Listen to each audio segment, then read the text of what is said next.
Hey, what's up guys? It's Chico and Zeus. Today I wanted to show you a little video on the Diamondback DB380 pocket pistol. This is my everyday carry pocket pistol. It's a 380 semi-automatic. Pretty decent gun. This is my wife's over here on the right with the pink Hogue Handall Jr. on it, and mine has the black Hogue Handall Jr. Hers is in a DeSantis, DeSantis Nemesis pocket holster. It's a rubber sticky grip pocket holster. It's actually a really nice holster for this gun. Kind of breaks up the outline of the gun. Mine is in a Galco. This used to be a Galco inside the waistband holster that I bought when I bought this gun, and this gun's actually too small to really carry inside the waistband. You know, as you can see, my hand is bigger than the whole gun. So what I do is I took the clip off of this and basically turned it into a pocket holster, and I've been carrying it that way for a couple years now, and it works great. Let me go ahead and take them out of the holster.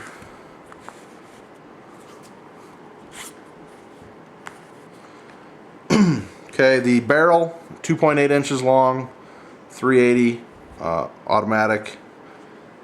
The width is 3/4 of an inch wide, so you can see between my two fingers, very narrow, very small, dainty gun, but it is a decent defensive handgun for close quarters.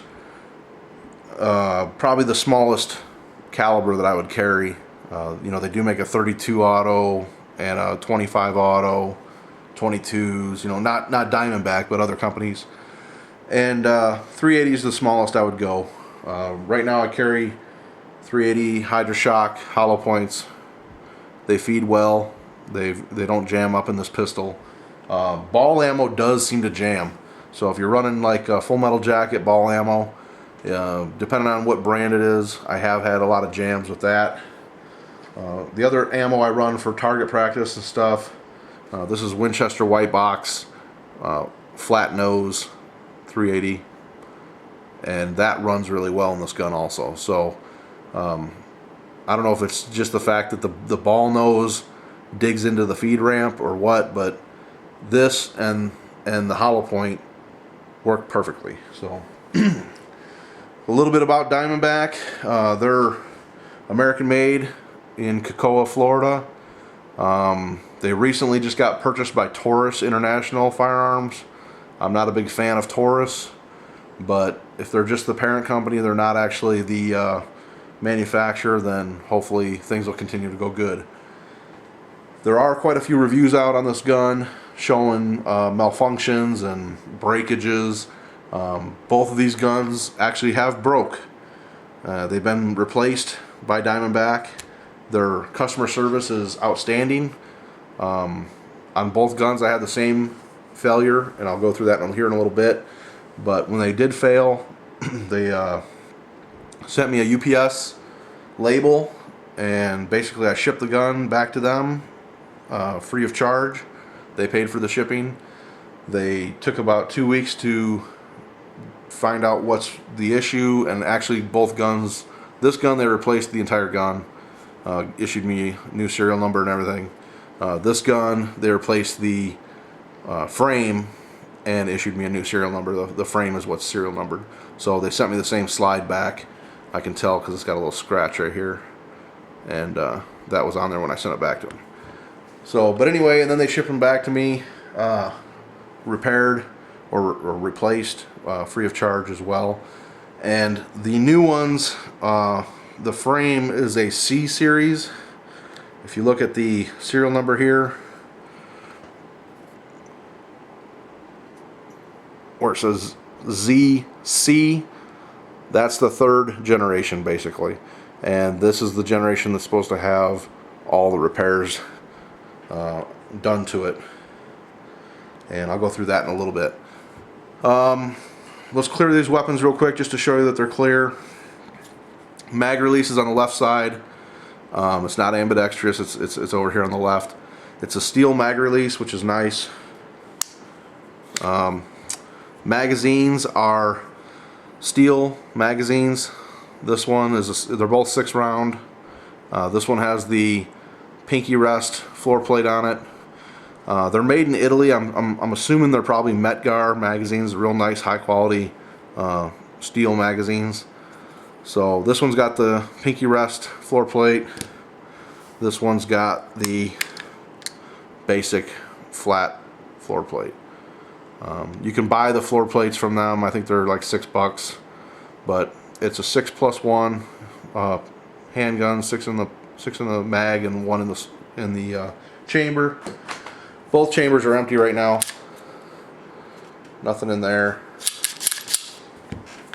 and nothing in there. So we're all safe now. You can see the similarities between this gun and a Glock. It's very Glock-like. The shape and the functionality of it. You know, the takedown slide lever right here. It doesn't have a slide lock, so like a last round hold open or you know, just a manual slide lock that you could. It doesn't have one, which I don't really like. I understand why. It's such a small pistol. The LCR or the LCP from Ruger does have one. This one does. Actually, the Bodyguard does too, but this gun doesn't have a slide lock. So there's really no way of telling when your last round's fired, except for the next shot will go click.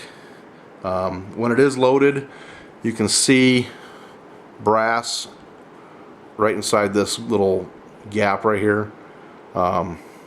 There's no other chamber notification or chamber loaded, you know, signal, but like I said, it does have the Hogue handall grip on it. I added that just so you get a little better purchase on the handgun. Let's go ahead and take one down. Show you what the inside looks like. It basically breaks down just like a Glock. Pull the trigger, safe direction obviously. Pull the slide back 1/8 inch. Pull these levers right here down, and the whole frame slides right off the.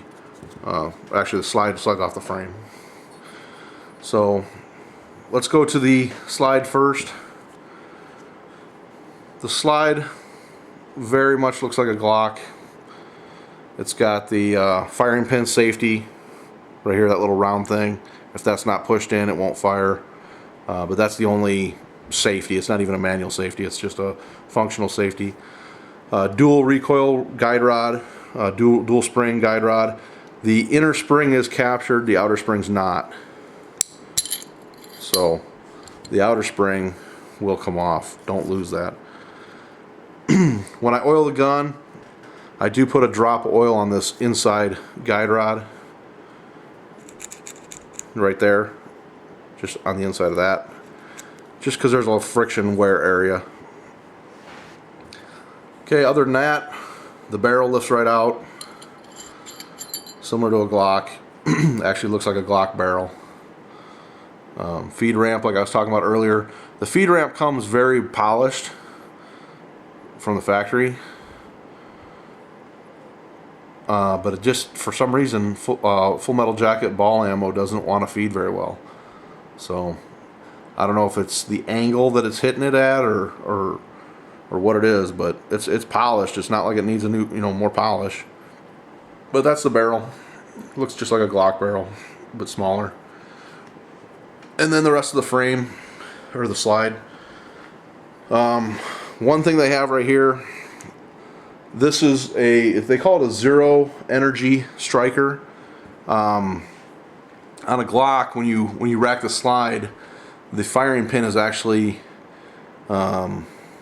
cocked, and on this gun, when you rack the slide, it's not. On this gun, what actually preloads the firing pin is the pull of the trigger. So here's the firing pin right here. You can see that it's spring loaded. I can pull it with my thumb. That's going in and out right now, but it's pretty heavy. I can't pull it with my index finger. It's just too heavy. So when you shoot the gun, here's the frame. There's this little thing right there, not this, but this little thing on top that's moving back and forth right there. That actually hooks onto the firing pin striker and pulls it back as you're pulling the trigger, and it gets to a certain point where it basically slingshots and just it slides all over the top of that, and then hits the you know, that's what your firing pin hits the primer. A couple other differences between this and a Glock. You can see there's a dual trigger bar, more like a M&P Smith & Wesson. Other than that, this piece right here is what pushes up on the firing pin safety. So basically, when you pull that forward, if the firing pin safety was pushing down on that, that's what you'd see. Now you can see how easy the trigger is to pull right now. Nothing. That's because there's not the resistance of the firing pin spring. Like I said, you've seen how hard that was to pull. I can barely pull it with my thumb. So when you put the whole thing together, I'll just show you with my wife since I don't have time to put that together. But okay, you put the whole thing together, and the trigger pull is pretty heavy and long. So it's heavy and long because it's actually pulling that firing pin back inside of here. So with leverage, I'm pulling that back, and then it breaks right at the very end. When it breaks, the trigger's almost against the frame, so it's real long, heavy pull, and then it breaks right as it's getting ready to touch the frame. Okay, now that the firing pin is not ready to be cocked, I mean, that thing's light as a feather. So the chance of having accidental discharge with this, pretty rare, because the trigger pull is just so heavy. You really need to be meaning to pull the trigger.